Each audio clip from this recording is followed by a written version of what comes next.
Yeah, I think it seems my internet crashed. Yeah, of course. Tunisian internet. How can I explain it? It's lovely. It's just lovely. It's high quality, high speed internet as God intended. Well, anyway, what I was saying before everything happened. Yeah. So basically, this is what I posted last night on Twitter regarding the gun for the game. And let me just load the let's see.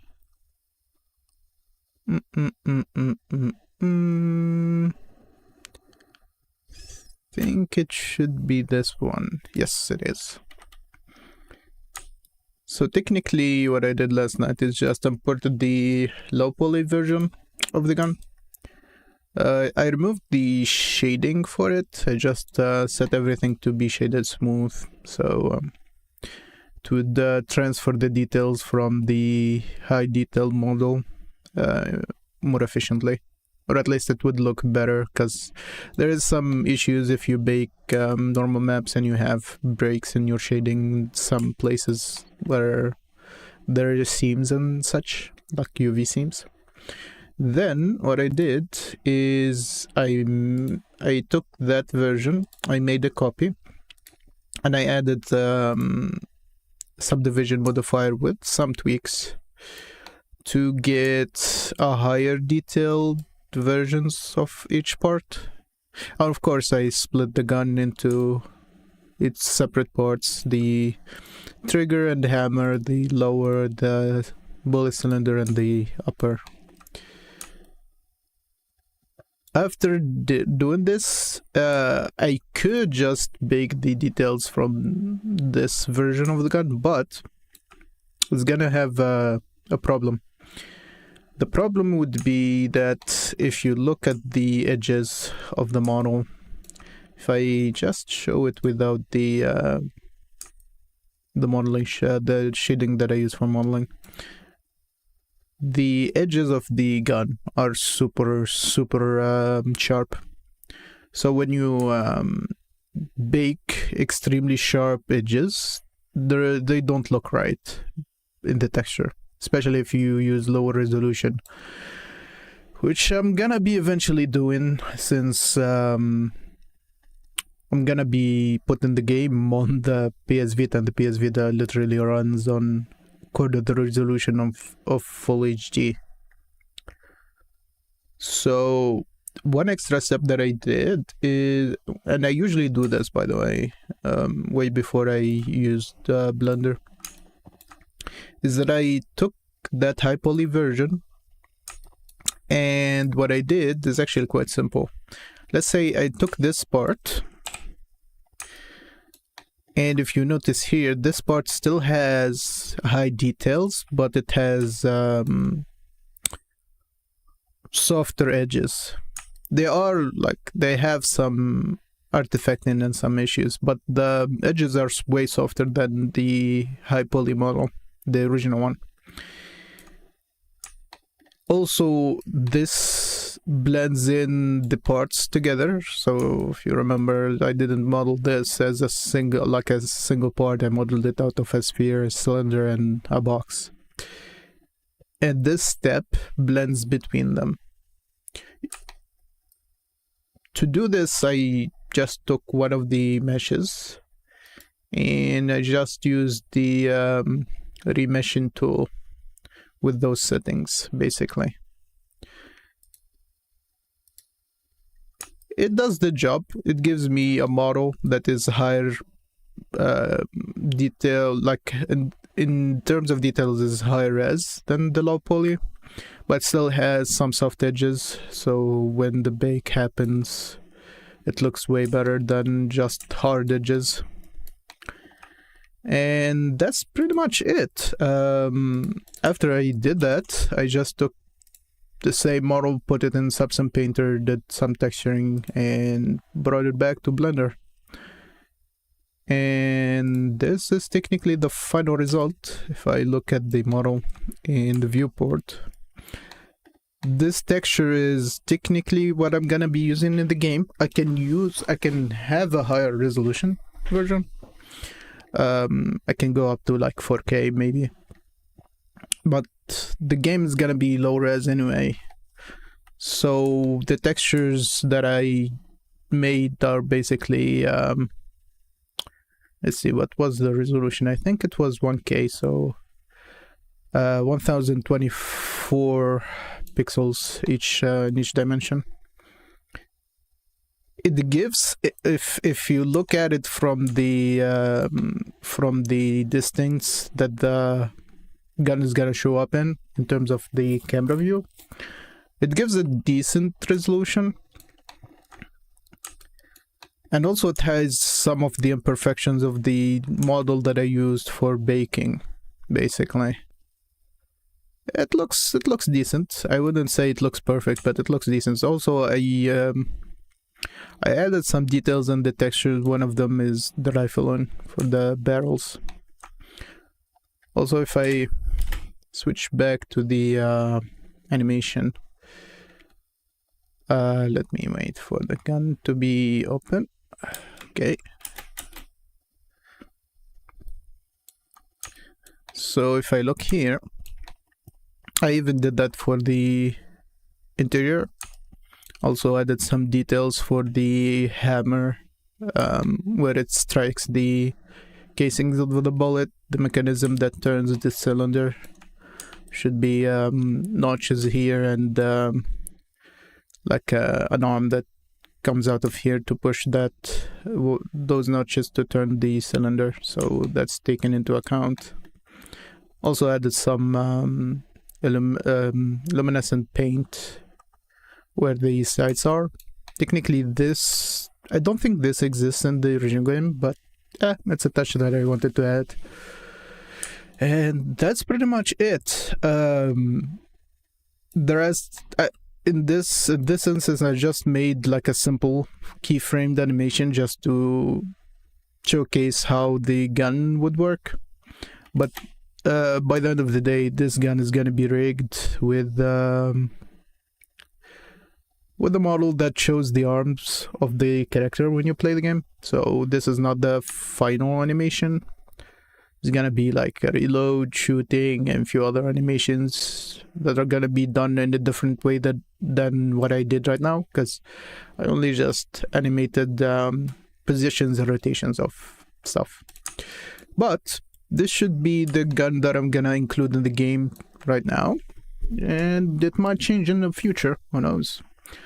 Also, it's gonna be a good time to show the game actually on stream at some point.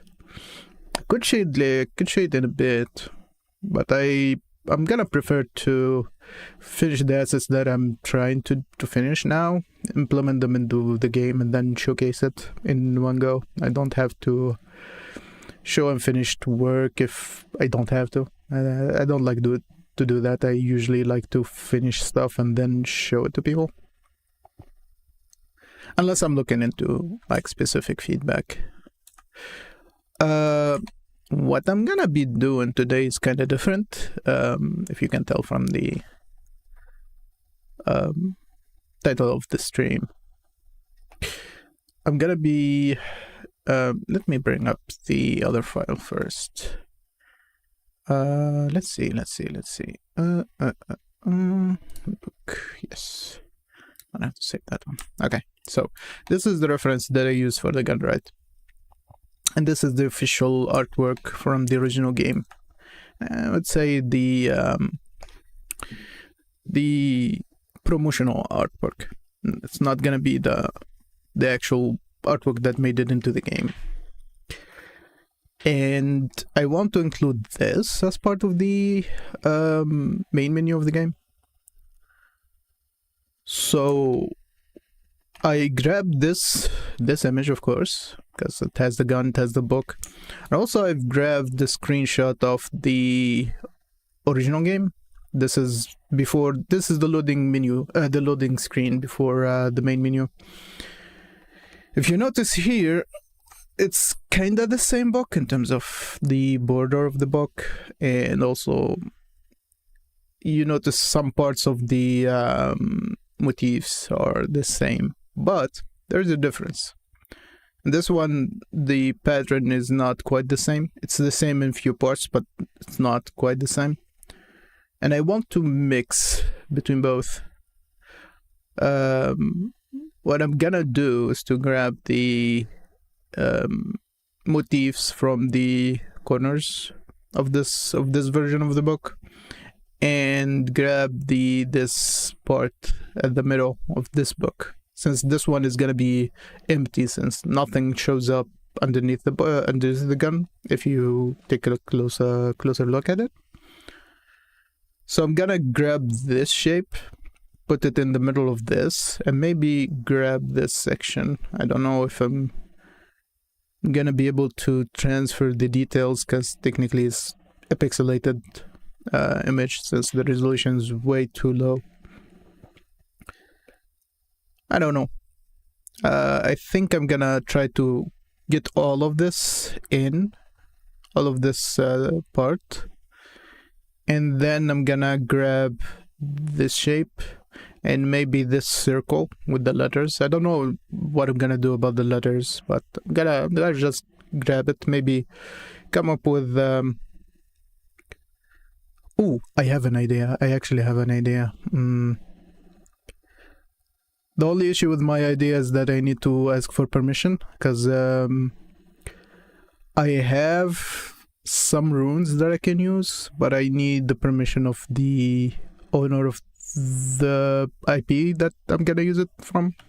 Fortunately enough, I can't contact them. It's one of my former employers, so I can use that writing system to put some Easter egg inside of this.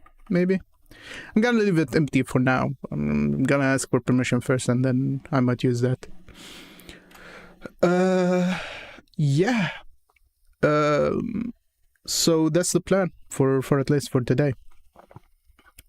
So for now, I'm gonna do this in two parts. The first one is gonna be prepared in the actual motifs.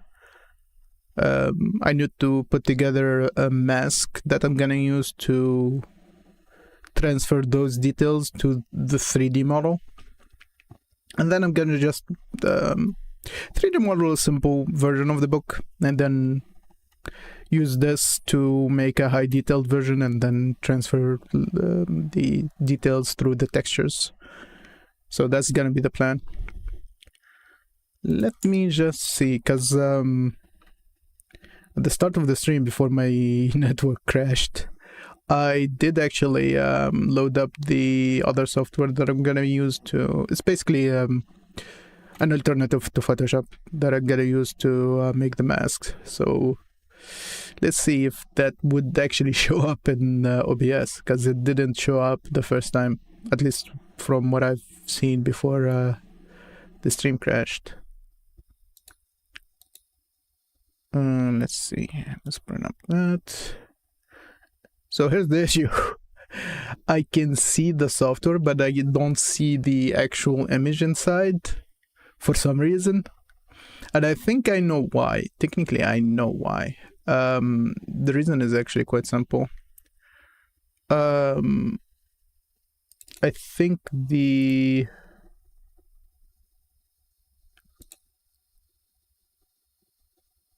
Actually, there's something that is missing here. Okay. Ah, okay. Now this works. I had to change the way the capture works, because I think if I'm correct, right, the zone where the canvas shows up for the image is set as a different window completely to the software. That's why it doesn't show up. So what I'm gonna do, since that is captured now, is I'm gonna quickly fix this in OBS. I want to stretch this to the screen. Okay, so it fills up the whole thing. Then we can start. So the first thing that I need to handle is that I need to make this image a square. because obviously masks and any other types of images used in 3D models and textures best made into equal resolution for the X and the Y axis. So if I'm gonna make a mask, I might as well make it a square. So let's see. If I remember correctly, I can just hold up. Should be under document. By the way, this software is called Affinity, and formerly it was called Affinity Photo. I'm using the new version, so few things has been switch around in the UI of the software, actually, which is kind of funny because most things should be the same place. Because here you can clip or unclip, you can flip and rotate and do all that stuff, and it's the same in the old version of the software, but there should be an option to change the canvas resolution. Let me just look into it very quickly. We can do resize. Okay, here it is. So setup, resize, document. By the way, this the software is actually free.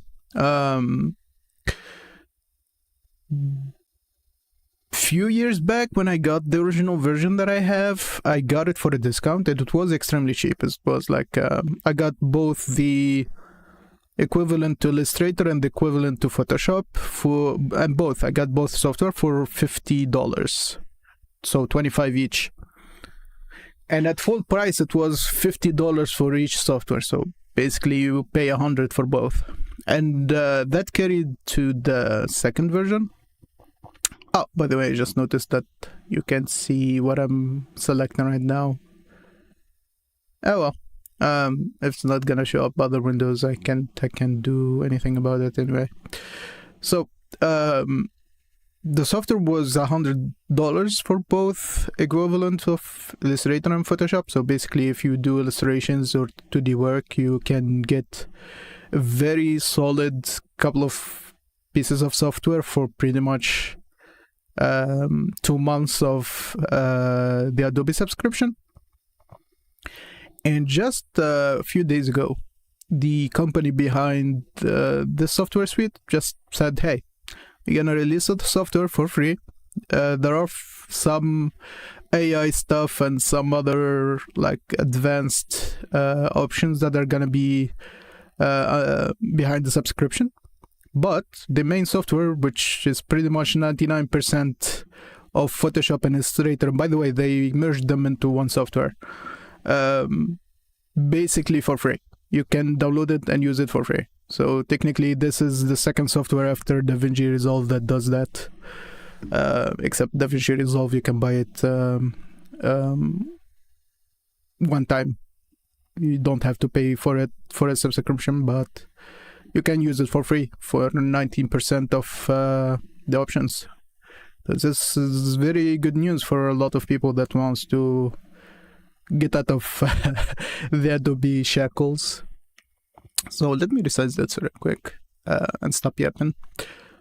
So I want to resize the canvas and I want it to resize in the middle, and what I'm gonna set this to is 1024 for both axes.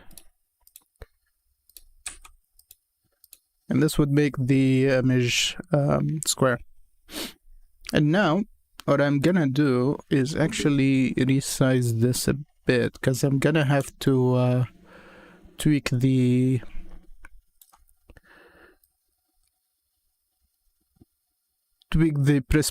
perspective of the book, because it's skewed up to the top, because it's trying to follow with the perspective. So what I'm gonna try to do, I can eyeball it actually, but I prefer not to. So here's what I'm gonna do. I'm gonna go to, should be view, should be guides, Let's see. No, I don't want the guides themselves. I want the rulers on the sides. Let's see.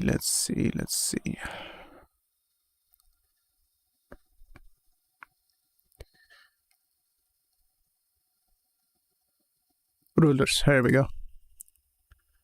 And what I can do with this is to actually put some lines to know where the bottom corners are, and then use that to square off the rest of the image. Let me hide this one real quick.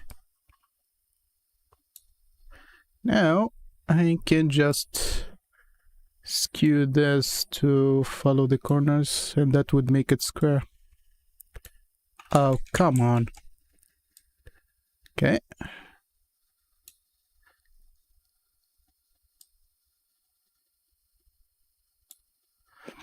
I don't know about up and down, but